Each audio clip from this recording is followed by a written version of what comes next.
Bonjour à tous, bien-aimés, bienvenue sur cette chaîne des ambassadeurs de Christ. Aujourd'hui encore, nous allons parler d'évangélisation. Ça fait des semaines que nous sommes sur ce sujet. On a évoqué les bonnes méthodes pour aller dans la rue et s'adresser à des inconnus. Et aujourd'hui, je voudrais qu'on parle de la façon dont il faut procéder quand on doit évangéliser des proches. Les proches, ça peut être ton mari, ton enfant, ton collègue, ton camarade de classe, toute personne que tu connais. Parce que ce n'est pas pareil, ça ne peut pas être la même approche. Alors, ça peut être la même chose dans ce sens qu'il y a toujours ce travail d'intercession, de beaucoup prier, de beaucoup réclamer l'âme de la personne au Seigneur. Quand c'est des personnes de ta famille, tu dois les réclamer dans la prière en t'appuyant sur le verset qui nous dit « Crois, toi et toute ta famille, vous serez sauvés ». Voilà, tu prends Dieu à témoin sur sa parole pendant que tu intercèdes et tu réclames l'âme de ton enfant, de ton époux. C'est très, très important de faire ce travail dans la prière. Des fois même, tu vas devoir combattre, prendre l'autorité parce que souvent, les gens sont tenus par des esprits, tu vois, et tu as une certaine guerre spirituelle à mener et c'est un travail qu'il faut souvent faire avec beaucoup de persévérance.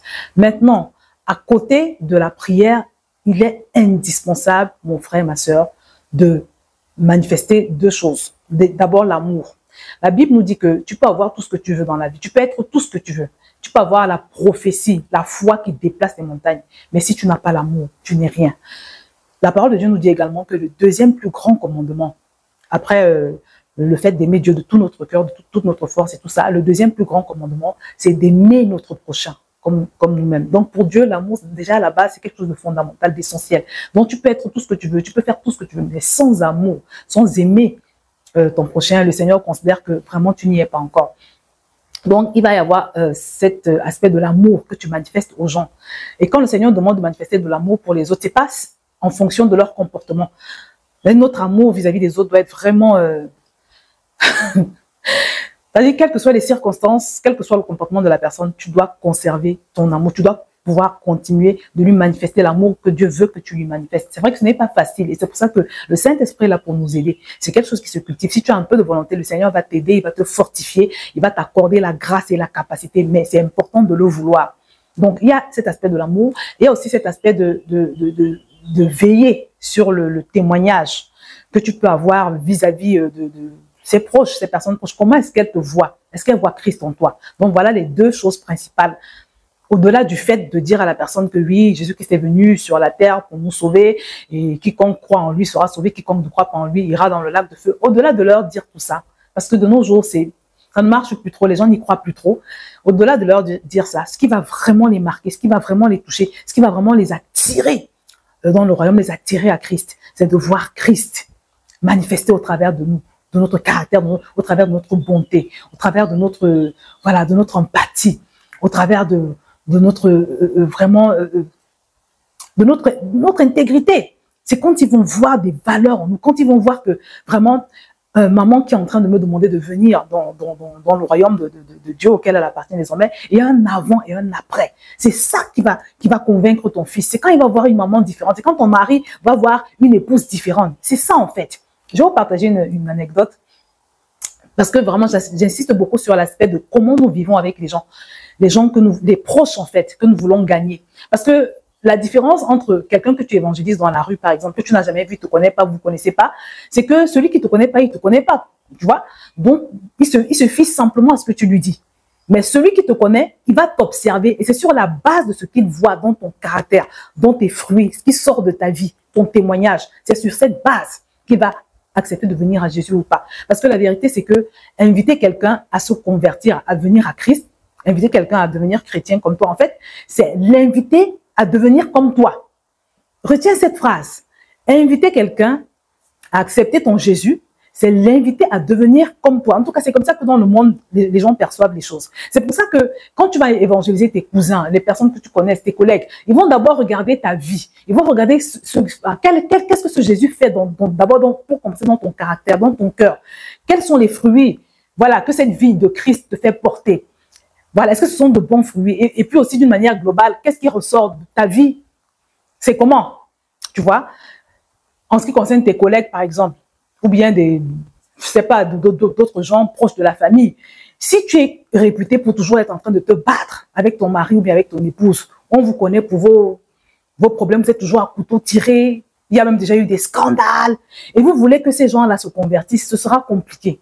Si vous êtes toujours ceux qui vont de maison en maison dans la famille, toujours en train de demander de l'aide, si c'est ton cas, mon frère, ma soeur, je prie que tu sois délivré au nom de Jésus de cette mendicité. Vraiment, parce que ce n'est pas notre portion. Et c'est un obstacle à l'évangélisation, je vous assure. Quelqu'un qui te nourrit, quelqu'un qui est toujours en train de te sortir du pétrin, quelqu'un qui est toujours en train de te dépanner, tu penses que tu peux facilement l'évangéliser? Il faut encore plus, donc ça, ce sera compliqué. Il faut vraiment une intervention spéciale du Saint-Esprit.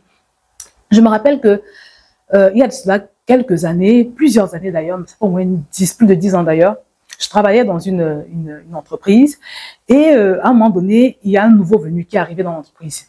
Il est arrivé dans l'entreprise et il s'était démarqué par vraiment un caractère épouvantable. Un caractère épouvantable. Il était très, très colérique.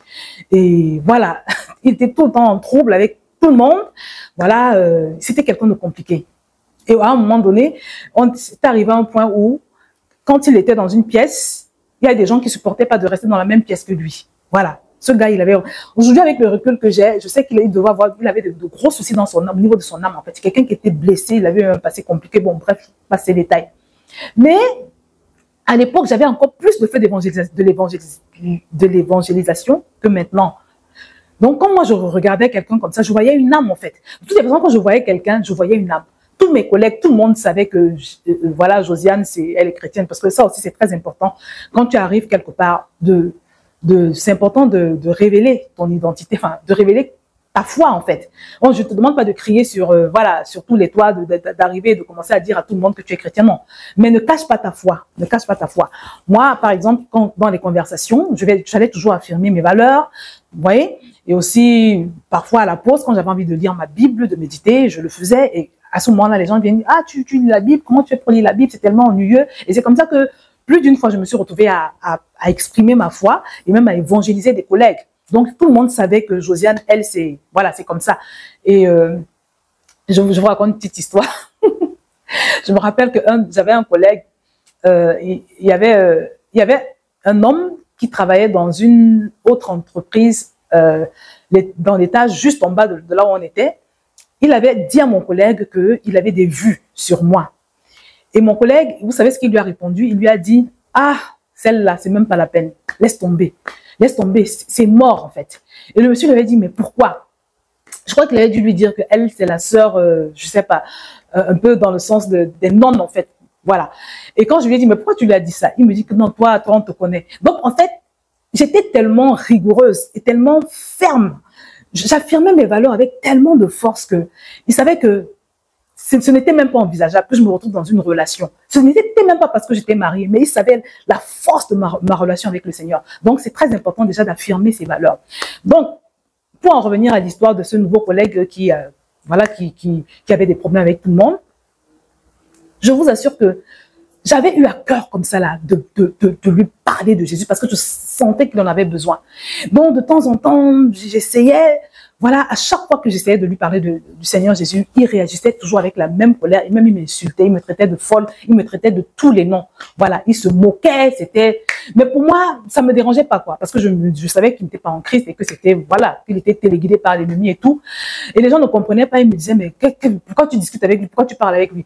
C'est quelqu'un qui était en difficulté. Des fois, à midi, il n'avait même pas à manger. Et ce que je faisais, ce que le Seigneur me mettait à cœur, c'est de lui passer mes tickets de restaurant. Donc, tout le temps, je lui donnais mes tickets restaurant. Tout le temps, quasiment tous les midis. Parce que moi, je me ramenais à manger. Donc, j'avais pas spécialement besoin des tickets de restaurant. Donc, je lui en donnais tous les midis. Il savait que il allait avoir mes tickets. Et je le faisais à dessein. Et quand il a eu sa première paye, je me rappelle quand il a eu son premier salaire, un jour, j'étais avec les autres collègues, il est arrivé. Il avait pu s'acheter à manger ce jour-là parce que désormais, il avait un peu d'argent. Et il arrive, il pose une canette, voilà, d'Oasis à côté de moi. Il me dit, ça, c'est pour toi. Et puis, il s'en va. Et je vous assure que quand il a fait ça, tout le monde m'a regardé. Les gens m'ont demandé, mais comment tu as fait? Comment tu as fait pour qu'il t'offre quelque chose? Ce garçon qui est si méchant, ce garçon qui est vraiment si repoussant et tout. Comment tu as fait? C'est quoi ton secret? Tout le monde était après moi, mais Josiane, dis-nous. Comment tu as fait? Et moi, j'étais toute souriante, en fait. Et j'étais tellement contente. J'étais très touchée, non pas à cause de l'Oasis, parce que moi, je prends pas ce genre de boisson. Donc, j'étais très contente. J'étais touchée. Parce que pour moi, c'était un signe que ce que j'avais semé dans son cœur avait fonctionné. Parce que ce gars, il avait des problèmes avec tout le monde, comme je vous le dis. Il parlait à personne. D'ailleurs, à un moment donné, on l'a viré. Quelques jours après l'incident que je vous raconte, il a été viré de l'entreprise parce que tellement il se comportait mal. Voilà. Donc, ça, c'est la première partie du témoignage. Donc, j'étais très contente ce jour-là. Et puis, il part comme ça du jour au lendemain. Et plusieurs mois après, je l'avais oublié. J'avais oublié l'existence de ce jeune homme. Un jour, il m'appelle. Il est en pleurs. Il me dit, il me laisse un message sur mon répondeur. Il me dit, Josiane, vraiment, ça ne va pas. Je passe par des moments très difficiles. Je n'en peux plus. Je n'en peux plus. Je viens de me séparer de ma compagne. Elle m'a mis à la porte. Je n'ai pas de travail. Voilà, ça ne va pas. Ça ne va pas du tout. Vraiment, appelle-moi, rappelle-moi, parce que tu es la seule personne à qui je peux partager ces choses. Mais bien aimé, quand j'avais écouté son message sur le répondeur, mais ça m'a fait quelque chose que je ne peux même pas vous expliquer. Ce garçon qui m'insultait quand je lui parlais de Jésus, il n'était pas du tout réceptif. J'avais l'impression que je perdais mon temps. Il se retrouve dans des problèmes et je suis la seule personne, selon ses dires, à qui il peut se confier. Donc, je le rappelle immédiatement. Et puis, il m'explique que lui, vraiment, il est à la rue et il ne peut même pas rentrer chez ses parents à Toulouse parce que, voilà, même avec ses parents, ça ne va pas et tout. Et moi, je l'encourage, je l'encourage, je l'encourage. Je lui dis non, non, non, ne te décourage pas, il n'y a pas de souci. Je te conseille d'aller chez tes parents, c'est pas grave, humilie-toi. Vraiment, humilie-toi, fais-toi violence, vas-y. Et pendant que je lui ai dit ça, je lui recommande d'aller à l'église Charisma de Toulouse. Parce que je savais qu'il y avait une église Charisma de Toulouse à l'époque. Il me dit, l'église Charisma, je lui dis oui. Pourquoi? Il me dit, parce qu'il a ses cousins qui sont dans cette église-là. Ils ont déjà essayé de l'inviter, mais à chaque fois, il ne voulait pas y aller. Je lui dis, non, vas-y, vas-y, vas-y, c'est une très bonne église. Tu vas être... Il me dit, oui, oui, d'accord, d'accord, je vais faire un effort. Donc, ce jour-là, il a eu le courage de repartir chez ses parents à Toulouse. Et je sais qu'il a commencé à fréquenter l'église Charisma.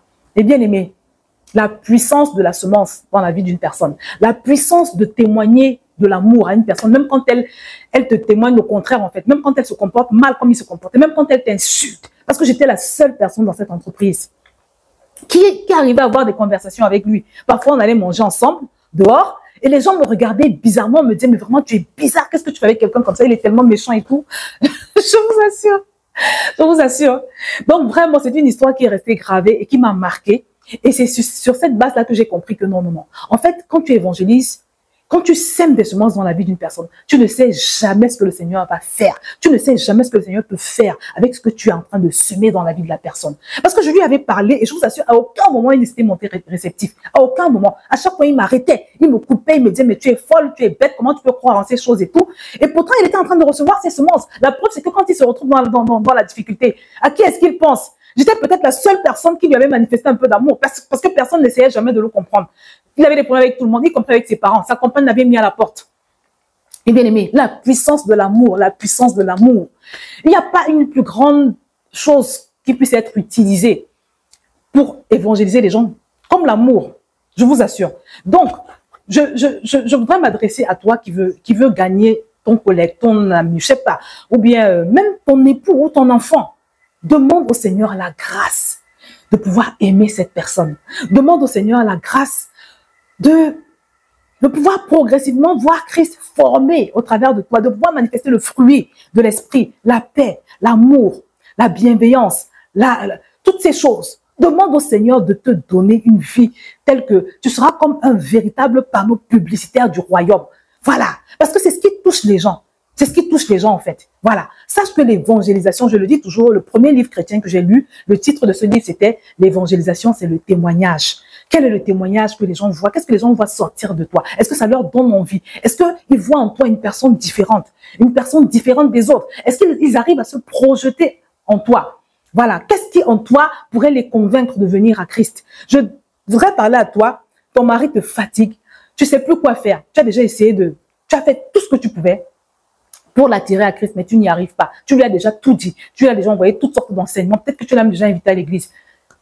Ma sœur, demande au Seigneur la grâce de pouvoir manifester le fruit de l'amour, le fruit de la paix, le fruit de la douceur. Je t'assure que à partir du moment où ton mari va voir ces choses, en plus de prier pour lui, hein, en plus de beaucoup prier, de payer le prix dans la prière pour lui, de commander, si le Saint-Esprit t'y conduit, manifester ces choses, la paix, l'amour, la douceur. Il faut qu'il voie une autre femme. Il faut qu'il voit une femme différente. Il faut qu'il y ait un avant et un après. Parce que c'est ce qui va le convaincre. C'est ce qui va le pousser à réfléchir. Il y a une puissance dans l'amour, mes bien-aimés, que vous n'imaginez pas. Pareil pour tes enfants. C'est vrai qu'avec les enfants, ça peut être encore moins évident parce que des fois, ils sont tellement rebelles. Hein, ils sont attaqués par des esprits de têtudesse, ils font des choses, ils n'écoutent pas. Mais là également, on demande au Seigneur le fruit de la douceur, de la patience. Et retiens que la Bible nous dit que ce n'est ni par la force, ni par la puissance, mais c'est par mon esprit. C'est le Saint-Esprit qui va convaincre ton mari, c'est le Saint-Esprit qui va convaincre ton enfant, c'est le Saint-Esprit qui va convaincre cette personne. Ce n'est pas par tes récriminations, par tes critiques, par tes... Voilà, non, non, ce n'est pas par notre force, c'est le Saint-Esprit qui convainc. Donc, prie. Et fais tous tes efforts, prie également pour ça, pour pouvoir avoir un bon témoignage devant la personne, pour pouvoir être quelqu'un ou quelqu'un qui donne envie. C'est ça, la puissance de l'évangélisation. C'est ça. Voilà. Donc, la fois dernière, on a parlé de l'évangélisation dans la rue, de tout ce qu'il faut faire, tous les efforts et qu'il faut faire dans son argumentation préparée, tout ça. Mais vraiment, quand il s'agit des personnes proches, elles connaissent ta vie, elles savent qui tu es. C'est différent, c'est complètement différent l'approche. L'amour et le témoignage. L'amour et le témoignage. L'amour et le témoignage. Voilà les deux clés, mon frère et ma soeur. Donc, voilà, c'est l'essentiel.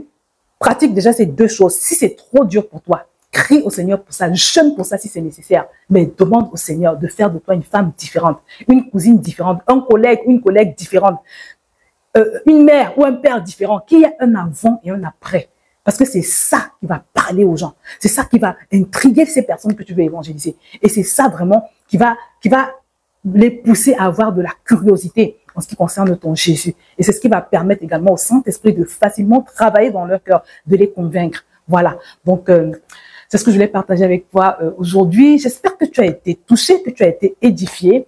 Et vraiment, je prie que vraiment le Seigneur te remplisse de la sagesse qu'il faut, qu'il te remplisse de l'amour qu'il faut, qu'il te remplisse de la douceur qu'il faut. Vraiment, qu'il restaure ta vie là où tu as besoin d'être restauré, là où ta vie a besoin d'être restaurée, afin que ta vie s'écrit gloire, afin que ton témoignage s'écrit gloire, afin que ton témoignage soit vraiment quelque chose aussi qui va captiver les autres et qui va les attirer au Seigneur. Et c'est pour ça que quand tu pries, ne prie pas pour avoir simplement, mais prie pour que, Seigneur, tu dis Seigneur, comme ça, quand ils vont voir ce témoignage-là, ils vont être attirés. Voilà, c'est ça le secret. C'est aussi une prière qui fonctionne mieux que toutes les autres. Donc voilà, je vais m'arrêter là. Je prie vraiment, comme je l'ai dit, que le Seigneur t'accorde cette grâce-là. Et si tu as été édifié, n'hésite pas à partager cette vidéo, partager, liker, commenter, tout ça, et à t'abonner si ce n'est pas encore fait. Je vais m'arrêter là. Que le Seigneur te bénisse.